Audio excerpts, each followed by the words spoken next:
गति कर रहा है।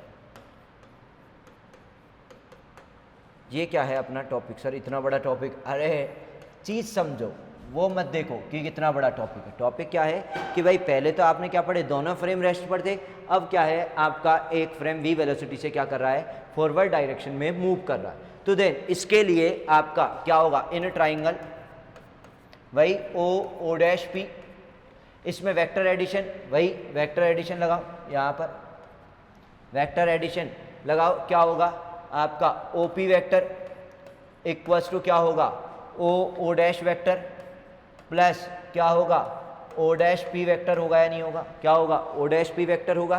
देन ओ पी वैक्टर की वैल्यू क्या है आपकी आर वैक्टर है, और ओ डैश वैक्टर की वैल्यू क्या है आर नॉट वैक्टर है, ओ डैश वैक्टर की वैल्यू क्या है आपके आर नॉट वैक्टर है, plus O dash P vector की वैल्यू क्या है आपके आर डैश वैक्टर है। लेकिन ओ आर नॉट वैक्टर की वैल्यू क्या होती है, क्या होती है आर नॉट वैक्टर की, वी टी होती है, वी वैक्टर मेंशन कर दो velocity vector plus R dash vector. तो देन यहाँ से यदि मैं क्या निकालूँ, आर डैश वैक्टर निकालूँ, किसकी वैल्यू निकालूँ आर डैश वैक्टर की, तो आर डैश वैक्टर क्या हो जाएगा आपका R vector minus V vector T हो जाएगा या नहीं हो जाएगा, R vector minus V vector T हो जाएगा या नहीं हो जाएगा। कि आपका फ्रेम एस डैश में जो पोजीशन वेक्टर है फ्रेम एस के पोजीशन वेक्टर के समान नहीं है, देखो चेंज हो रहा है, चेंज हो रहा है, और आर डैश वेक्टर यानी फ्रेम एस डैश में आपका जो पोजीशन वेक्टर है क्या होता है, चेंज होता है, डिफरेंट होता है, विल बी डिफरेंट, क्या होगा अलग अलग होगा। क्लियर है कि फ्रेम तंत्र एस में, तंत्र एस डैश में जो स्थिति सदिश है वो तंत्र एस के स्थिति सदिश आर वेक्टर से क्या होता है, अलग होता है। देखो आपके यहाँ पर सामने आ रहा है equation, that is equation number 1। कोई डाउट किसी को, क्लियर है सबको। देन पोजीशन वेक्टर का क्या हुआ, ये ट्रांसफॉर्मेशन हुआ, स्थिति सदिश का क्या हुआ, ये रूपांतरण हुआ, क्या हुआ आपके स्थिति सदिश का रूपांतरण हुआ। क्लियर है, कोई डाउट किसी को यहाँ पर नहीं है। देन अब पिछले वाले में जिस तरीके से वेलोसिटी का ट्रांसफॉर्मेशन किया कि एक फ्रेम में वेलोसिटी निकाली दूसरे फ्रेम में वेलोसिटी निकाली, तो सेम चीज़ अपन यहाँ पर भी करेंगे कि भाई आपकी वेलोसिटी क्या है कि क्या क्या आ रही है। तो देखो वेलोसिटी का क्या करना पड़ेगा, ट्रांसफॉर्मेशन करना पड़ेगा। तो देखो क्या करूँ, डिफरेंशिएट करो इस इक्वेशन का, क्या किया जाए डिफरेंशिएट, कि differentiate with respect to T, with respect to T of equation 1 का क्या किया, टी के रेस्पेक्ट में डिफरेंशिएशन करा, करो क्या होगा डिफरेंशिएशन, कि D by D T R dash vector equals to D by D T R vector minus D by D T V T हो जाएगा या नहीं हो जाएगा। देन अब ये क्या हो गया, देखो इसको आप क्या लिख सकते हैं, यहाँ मैं लिखूँ आपके D R dash vector over D T equals to क्या होगा D R vector over D T minus, अब देखो v वेलोसिटी तो कांस्टेंट वेक्टर है, v क्या है कांस्टेंट वेक्टर है, तो बाहर ले लिया, और t क्योंकि यूनिफॉर्म वेलोसिटी एक समान वेग से गति कर रहा है तो v क्या है कांस्टेंट वेक्टर है, और t का t के रेस्पेक्ट में अवकलन क्या हो जाता है 1 हो जाता है, t का t के रेस्पेक्ट में अवकलन क्या हो जाता है 1। साइड में लिख देता हूँ आपका क्या है नियतांक सदिश, इस नियतांक कांस्टेंट वेक्टर, नियतांक क्या है सदिश है, कांस्टेंट वेक्टर है, क्या है कांस्टेंट वेक्टर एक समान है। देन वेलोसिटी क्या है आपकी चेंज नहीं हो रही है। तो देन यहाँ से अब देखो भाई क्या आ गया यहाँ पर आपका, क्या आ गया यहाँ पर, देखो पोजीशन में टाइम के रेस्पेक्ट में चेंज, स्थिति में समय के सापेक्ष परिवर्तन क्या कहलाता है वेग कहलाता है। तो ये क्या हो जाएगा आपका u dash vector S dash frame के लिए equals to u vector minus v vector, आया नहीं आया। तो देन ये क्या हो गया इक्वेशन नंबर 2, ट्रांसफॉर्मेशन इक्वेशन हो गई किसकी वेलोसिटी की टर्म में, किसकी टर्म में हो गई ट्रांसफॉर्मेशन इक्वेशन वेलोसिटी की टर्म में हो गई, हुई या नहीं हुई बताओ, कोई डाउट किसी को, क्लियर है सबको, आया या नहीं आया समझ में, बताओ क्या हुआ। u डैश क्या है एस डैश फ्रेम में आपका वेलोसिटी वेक्टर है, और u क्या है आपका एस फ्रेम में क्या नाम है वेग है, एस फ्रेम में क्या है कण का वेग है, बताओ। और v वेक्टर क्या है जो एस डैश फ्रेम का वेग है, एस डैश फ्रेम का वेग है, वी क्या है, फ्रेम का वेग है। क्लियर, कोई डाउट किसी को नहीं है? चलो बहुत अच्छे, आगे और देखते हैं। अब देखो अब क्या करेंगे आप, अब देखो यहाँ से एक चीज और क्लियर हो रही है क्या कि यार पोजीशन वेक्टर का क्या आ रहा है, यहाँ पर ट्रांसफॉर्मेशन निकाला स्थिति सदिश का, तो देन दोनों फ्रेम में अलग अलग आया। यहाँ पर भी अपन ने देखा यार वेलोसिटी भी क्या आ रही है, अलग अलग आ रही है, नहीं आ रही है? दोनों तंत्रों में वेग का वैल्यू क्या आ रहा है, डिफरेंट आ रहा है कि भाई एस फ्रेम में वेग की वैल्यू है u और एस डैश में क्या u डैश, और u डैश की वैल्यू क्या ये है। मतलब एस डैश फ्रेम में भी यहाँ पर कि यदि आपके फ्रेम क्या कर रहे हो, मूव कर रहे हो, यदि आपके फ्रेम क्या कर रहे हो, कांस्टेंट वेलोसिटी से क्या कर रहा हो, मूव कर रहा हो, तो वेलोसिटी क्या होती है, चेंज होती है। कि दोनों फ्रेम में वेलोसिटी क्या नहीं रहती है, सेम नहीं रहती है, वेलोसिटी क्या होती है, चेंज होती है। क्लियर है, कोई डाउट किसी को नहीं है? अब वहां पर पिछले वाले में एक्सीलरेशन का भी किया था, तो यहाँ पर भी एक्सीलरेशन करते हैं। क्या करेंगे, डिफरेंशिएट दिस इक्वेशन,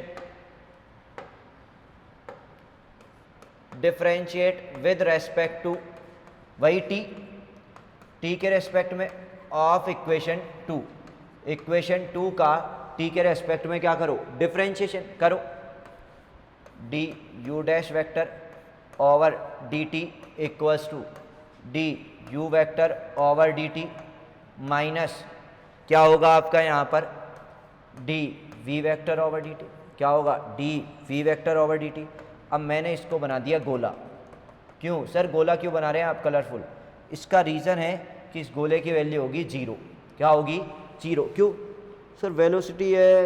अरे भाई वेलोसिटी फ्रेम की है और फ्रेम की वेलोसिटी क्या है, यूनिफॉर्म, एक समान है, कांस्टेंट है या नहीं है? मैंने लिखा हुआ है नियतांक सदिश, नियतांक वेग सदिश लिख सकता हूं मैं उसको, यदि कि नियतांक वेग सदिश यहाँ पर यदि इन्वॉल्व करना चाहूँ तो वेग सदिश, नियतांक वेग सदिश। वेलोसिटी वेक्टर क्या है, कांस्टेंट है। जब कांस्टेंट वेक्टर का टाइम के रेस्पेक्ट में डेरिवेटिव क्या हो जाएगा, 0 हो जाएगा या नहीं हो जाएगा? मतलब क्या वैल्यू आएगी आपकी यहाँ पर, क्या टर्म आएगी, क्या टर्म आएगी यहाँ पर देखो कि D U dash vector over D T equals to क्या आएगा, D U vector over D T आएगा या नहीं आएगा? और वेलोसिटी का यानी वेग में समय के सापेक्ष परिवर्तन की दर क्या कहलाती है, त्वरण कहलाती है, नहीं कहलाती? वेग में समय के सापेक्ष परिवर्तन की दर क्या कहलाती है, आपका क्या कहलाती है, त्वरण कहलाती है। तो इसको क्या लिख सकता हूँ, A dash vector minus equals to A vector, A dash vector equals to क्या होगा, ए वेक्टर। होगा या नहीं होगा? ये क्या है, इक्वेशन नंबर 3। ये क्या है आपकी इक्वेशन नंबर 3। बताओ क्या रिप्रेजेंट हो रहा है इससे, क्या रिप्रेजेंट हो रहा है यहाँ पर कि आपका जो दोनों फ्रेम है एस और एस डैश, उसमें जो त्वरण का मान क्या रहता है, एक समान रहता है। त्वरण का मान क्या रहता है भाई, दोनों फ्रेम में आपका एक समान रहता है। क्लियर है, कोई डाउट? देखो सामने ऊपर से इसी टॉपिक में कि भाई इस टॉपिक में जब दोनों फ्रेम में जो एस डैश फ्रेम है कांस्टेंट वेलोसिटी v से दूसरे फ्रेम s के सापेक्ष क्या कर रहा हो, गति कर रहा हो, उस कंडीशन के लिए आपका जो पोजीशन वेक्टर है वो क्या होगा, चेंज होगा दोनों फ्रेम के लिए। साथ में जो वेलोसिटी वेक्टर है वो भी क्या नहीं रहेगा, दोनों फ्रेम में सेम नहीं रहेगा, वो भी क्या होगा आपका यहाँ पर चेंज हो रहा है, चेंज होता रहेगा। और लेकिन जो त्वरण है, एक्सेलरेशन वेक्टर है, त्वरण सदिश है, वो दोनों फ्रेम में क्या रहेगा, सेम रहेगा। त्वरण सदिश दोनों फ्रेम में क्या रहेगा आपका, सेम रहेगा। रहेगा या नहीं रहेगा? बताओ, कोई दिक्कत किसी को, कोई डाउट किसी को? आया या नहीं आया समझ में? आ गया सबको समझ में? क्लियर है, कोई दिक्कत किसी को? चलो बहुत अच्छे। ये क्या हुआ आपका कि जब पहला एक कौन सा कर लिया, फ्रेम क्या कर रहा था, कांस्टेंट वेलोसिटी से वो मूव नहीं कर रहे थे, दोनों फ्रेम रेस्ट में थे, और एक क्या कर लिया, एक फ्रेम मूव कर रहा है।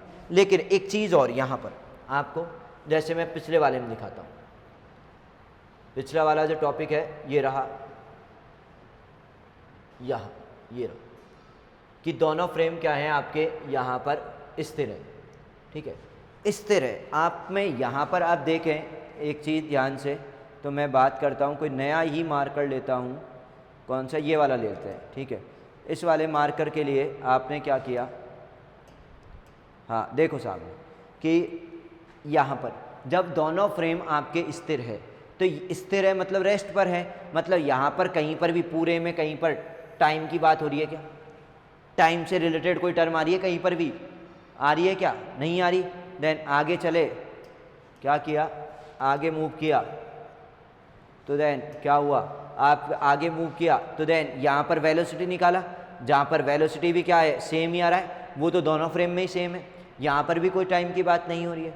एक्सीलरेशन निकाला तो यहाँ पर भी कोई बात नहीं है। इसका मतलब है मैं क्या बोल सकता हूँ, जो अभी आपने पीछे वाला पढ़ा कि दोनों फ्रेम रेस्ट पर है, उस वाले को क्या बोल सकता हूँ कि भाई इसका मतलब क्या हो गया आपका कि ये जो time independent frame of reference, ये किसका एग्जाम्पल हो गया? Time independent frame of reference. समय अनाश्रित, समय टाइम इंडिपेंडेंट यानी समय पर निर्भर नहीं करे, समय अनाश्रित निर्देश तंत्र कौन सा हो गया?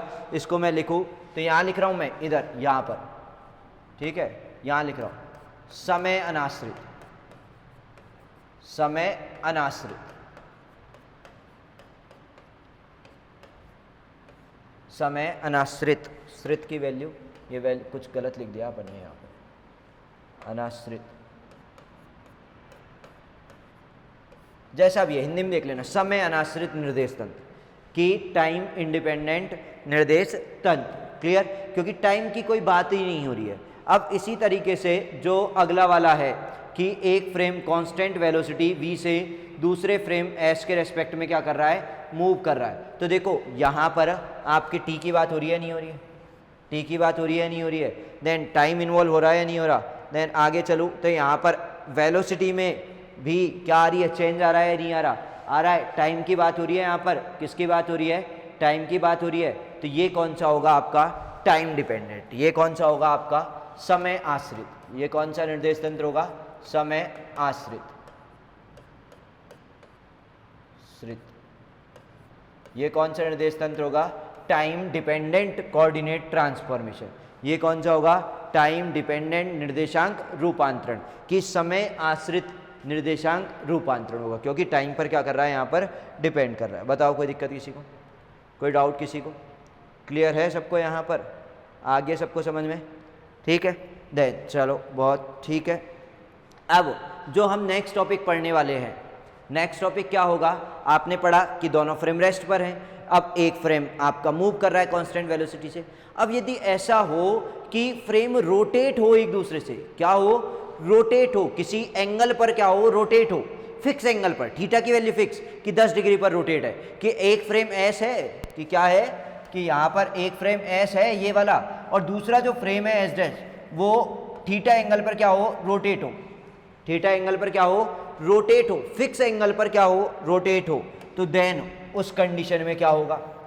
उस कंडीशन में क्या होगा ये पढ़ेंगे। और एक बार कि थीटा भी चेंज हो रहा हो टाइम के साथ, क्या हो रहा हो? थीटा भी टाइम के साथ क्या हो रहा हो? चेंज हो रहा हो, तो उस कंडीशन में क्या होगा? उस चीज को भी हम क्या करेंगे? स्टडी करेंगे। दोनों कंडीशन कि एक बार थीटा भी टाइम के साथ क्या हो रहा हो? चेंज हो रहा हो, और एक थीटा क्या हो? फिक्स हो। देन उन्हें बोलते हैं coordinate transformation in an inclined reference frame. Inclined का मतलब होता है कि झुके हुए कोण पर, कि किसी कोण पर झुके हुए निर्देश तंत्रों के मध्य क्या होगा आपका? Coordinate transformation. जैसे ये है, ये दोनों हाथ मेरे दिख रहे हैं आपको, ऐसा ये एस फ्रेम है, ठीक है, ये क्या है आपका? S frame. अब ऐसे हो, एक एस ऐसा ही हो और एस डैश ऐसा फ्रेम हो, तो देन किसी एंगल से झुके हुए हैं या नहीं है? किसी एंगल थीटा फिक्स एंगल से क्या है? एक दूसरे पर झुके हुए हैं या नहीं है? इंक्लाइंड है या नहीं है? तो देन या उनका क्या हो रहा है? ओरिएंटेशन। ओरिएंटेशन मतलब घूमना, इस तरीके से किसी फिक्स थीटा की वैल्यू पर क्या हो रहे हैं? ओरिएंटेड है या नहीं है? तो उनके बारे में हम क्या करेंगे? स्टडी करेंगे। और एक बार ऐसी स्टडी करेंगे कि दोनों फ्रेम ऐसे एस में, अब एस डैश फ्रेम ऐसे भी हो सकता है, ऐसे भी, टाइम के साथ क्या हो रहा है? चेंज हो रहा है। टाइम के साथ क्या हो रहा है? चेंज हो रहा है, कि थीटा की वैल्यू क्या हो रही है? टाइम के साथ चेंज हो रही है। उसके लिए भी अपन क्या करेंगे? स्टडी करेंगे। 2D में भी करेंगे और 3D में भी करेंगे। एक बार तो एक खाली प्लेन के लिए करेंगे, और एक बार किसके लिए करेंगे? प्लेन की तरह जैसे ही 2D में करेंगे, सिमिलरली करके किसके लिए करेंगे? 3D के लिए भी करेंगे। लेकिन करेंगे कब? नेक्स्ट लेक्चर में। तो देखो आप लोगों को नेक्स्ट लेक्चर समझने के लिए ये दोनों लेक्चर, आज वाला और आज से पहले वाला, दोनों लेक्चर आपको कंप्लीटली देखने होंगे। उसी के बाद चीज़ें समझ में आएंगी, क्योंकि बेसिक यही है, बेसिक यही है जो आपके सामने चल रहा है। उसी के बाद आगे की चीज़ें आपको क्या आएंगी? समझ में आएंगी। क्लियर है? कोई डाउट किसी को? आज के लिए अपन इतना ही करते हैं। बाकी चीज़ें करेंगे अपने नेक्स्ट लेक्चर मतलब कल पर, ठीक है। Okay, thank you.